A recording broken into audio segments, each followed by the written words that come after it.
اجيب اونر 90 ولا ريلمي 11 برو بلس ولا بوكو اف 5؟ عايز موبايل حلو في حدود 4000 جنيه، افضل موبايل بسعر 10 ل 12000 بس غير شركه ريدمي وانفينكس وشاومي. انا الحمد لله وبفضل الله وفضل حضرتك جبت الريلمي 9 برو بلس، وبجد تليفون ممتاز جدا جدا. تحياتي ليك حبيبي. دول مجرد سؤالين من مجموعه اسئله هجاوبهم معاك خلال الفيديو ده. قبل ما اقول لك اي حاجه اكيد ما تنساش لايكك، سبسكرايبك الرايق، فعل الجرس عشان يوصلك منا دايما كل جديد.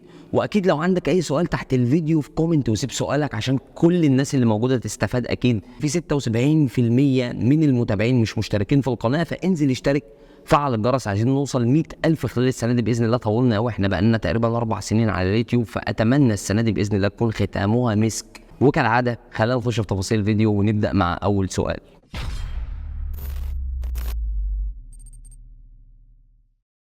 اهلا وسهلا بكم، انا محمد ودي قناه ام كي ريفيوز. واول سؤال معانا بيقول انفينكس جي تي 10 برو هينزل مصر امتى او اجيبه ازاي من بره؟ عشان يعني ما اضحكش عليك، احتمال كبير ما ينزلش مصر، ولو نزل مصر فهينزل على السنه الجديده. ده لو انفينكس قدرت انها توفره في مصر، لان مفيش اي كلام رسمي من انفينكس. عايز تجيبه بقى فهتضطر انك تجيبه من الامارات، يا اما تسافر انت بنفسك تجيبه، يا اما حد ليك في الامارات يجيبه لك وراجع. ده الحل الوحيد انك تشتري الموبايل. اجيب اونر 90 ولا ريلمي 11 برو بلس ولا بوكو اف 5؟ هي سهله وبسيطه. لو انت بتدور على اقوى اداء جيمنج، انت ما بتفكرش في اي حاجه غير الجيمنج، يبقى البوكو اف 5. بتدور على موبايل متوازن يدي لك اداء قوي جدا في الجيمنج برضه، بس بقيه الحاجات التانيه انت مش قادر تستغنى عنها زي الكاميرا زي الشاشه، فرايي انك تجيب الاونر 90.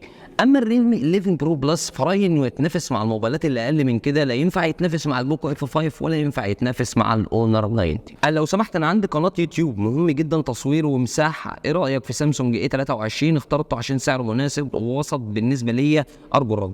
والله فكره التصوير اساسا ما بيعتمدش بس على الموبايل، بيعتمد على الاضاءه. لو انت قادر انك توزع اضاءه بشكل كويس، فالاي 23 او اي موبايل تاني هيكون كويس ليك وهيطلع صوره شكلها كويس. ولكن لو انت عايز توصل بليفل الفيديوهات بتاعتك لحاجه محترمه، فرايي انك تجيب حاجه من ابل، ايفون اكس ار، حاجه زي كده هتدي لك تصوير كويس. ورايي انك تبدا من اول الايفون 11 ما تنزلش عن كده. اونر 90 ولا رينو 10؟ ده حاجه وده حاجه تانيه. لو احنا بنتكلم على موبايل رخيص شويه، بنتكلم في 14000 جنيه ولا 14500 جنيه متكامل، هقول لك الرينو ممتاز فعلا كقيمه مقابل سعر. لكن لو انت قادر تزود، بس بشرط انك تجيب الاونر 90 النسخه الدوليه اللي بتتكلم في 16000، اقول لك كويس. هتوصل بقى ل 20 عشان تجيب النسخه الضمان المحلي، فاقول لك لا، اونر 90 كده سعره مبالغ فيه، هات الرينو 10 وما تجيبوش. معايا ريلمي سي 53 بقالي 20 يوم وعايز ابيعه واجيب ريلمي، يعني ابيعه واجيب ريلمي 9 اي ولا تنصحني بايه؟ انا رايي انك لو بعته وجبت الريلمي 9 اي فهتاخد تجربه قريبه، ايه يعني زياده انك هتاخد سماعات ستيريو شويه كده. انما لو انت عايز تحس فعلا انك بعته وجبت حاجه تحس بفرق، يعني هات حاجه زي ريلمي 9 برو، هات حاجه زي الريلمي 10، هات حاجه زي الريلمي 9 برو بلس لو قدرت. الموبايلات دي اللي ممكن تحس انك خدت نقله كبيره عن الموبايل اللي كان في ايدك. اما ريلمي 9 اي وريلمي سي 53 يعتبروا قريبين من بعض الى حد ما. اجيب منين ريلمي 9 برو بلس لو سمحت؟ هو موجود اونلاين للاسف، مفيش اي حد قدامي بيبيعه في المحلات. انا لو لقيت اللينك هسيبه لك تحت في الديسكربشن. ايه رايك في هاتف ريدمي نوت 13 برو بلس؟ هل ينافس السامسونج من ناحيه الكاميرا؟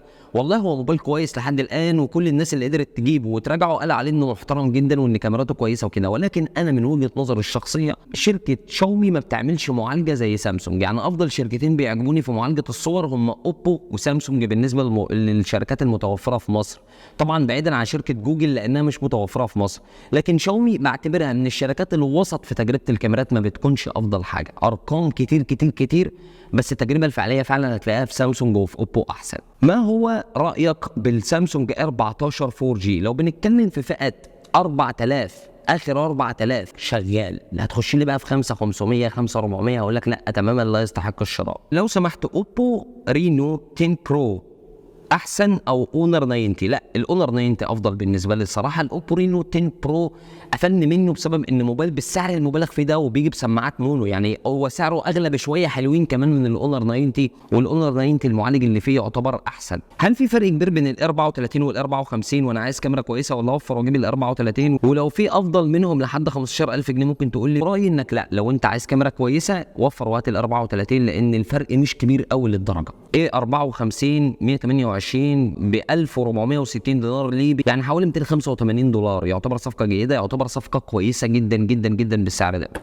يعتبر ارخص من مصر بشويه حلوين كمان. ايه رايك في الشاومي 13 تي؟ هو ولا السامسونج اي 73؟ يعني خلينا واقعيين، ال 13 تي هو اقوى على الورق، هو اقوى، بس بصراحه ككاميرات وكده الاي 73 دي وجهه نظر الشخصيه. ترشيح موبايل تحت 20,000، شاشه فلات، ذاكره 256 او اعلى، كاميرا ممتازه بعيدا عن شاومي. ما للاسف ما فيش موبايلات بشاشه فلات من اي شركه تانية غير شاومي في الفئه دي. ممكن اقول لك حاجه زي ال 54 لو مش شاومي يبقى هو، لكن بقيه الموبايلات الممتازه التانية بشاشات كيرفد مش فلات. عايز موبايل حلو في حدود 4000 جنيه، زود شويه ل 4.5 وهات ريلمي نارزو 50 ايه، مش هتلاقي افضل منه دلوقتي. حضرتك طبعا من اجمل الناس اللي ممكن نثق في كلامهم، حبيبي طبعا انت على راسي من فوق، ربنا يخليك يا رب. ممكن ترشح لي موبايل بزراير يكون كويس، يصلح للمكالمات، بطاريه كويسه، وبياخد كارت ميموري، حاجه من نوكيا. انا بصراحه مش متابع الموبايلات اللي بزراير قوي، بس دور على حاجه من نوكيا. نوكيا شركه موثوق فيها جدا، وموبايلاتها بتعيش لسنين يعني بدون اي مشاكل، وبلاش تروح لحاجه صيني عشان ما تزعلش.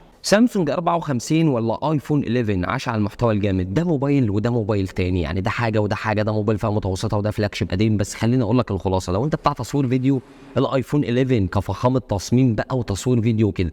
اما لو بتتكلم على موبايل الاستهلاك يعيش معاك وبطاريته تكمل اليوم وهكذا، وعايز تقنيات بقى شاشه اموليد وكده والوان حلوه في الشاشه وكده، رايي السامسونج 54 هيكون اختيار افضل ليه. المفروض يبقى اسم القناه الزتونه، بجد حد محترف وبيجيب من الاخر، انت من اهم الناس الموجوده. شكرا ليك، شكرا ليك انت جدا على الكلام الممتاز ده، وحقيقي ممكن افكر ان احنا نخلي القناه اسمها الزتونه، وليه لا. هل ريلمي له تحديثات ودعم اندرويد مثل سامسونج؟ وايضا ايه رايك في تخفيضات الموبايلات في محلات دريم 2000؟ والله دريم 2000 ستور كويس جدا، بتمنى ان شاء الله في المستقبل القريب بعد ما عملت مع الشيخ ستور ان يبقى في تعاون بيني وبين دريم 2000 عشان اقدر اوفر للناس اسعار كويسه، او اقدر اجيب للناس الصفقات الكويسه. اما بقى بالنسبه للريلمي بيدعم تحديثات زي سامسونج ولا لا؟ ريلمي اخره لحد دلوقتي سنتين تحديثات، اما سامسونج بيتكلم في 5 سنين تحديثات، ففي فرق كبير طبعا لصالح شركه سامسونج. افضل موبايل بسعر 10 ل 12000 بس غير شركه ريدمي وانفينكس وشاومي. هنتكلم على سامسونج بقى، ممكن اقول لك سامسونج اي 34 هو احسن اختيار، ولو انت عايز حاجه اعلى شويه في المعالج ممكن اقول لك الام 52.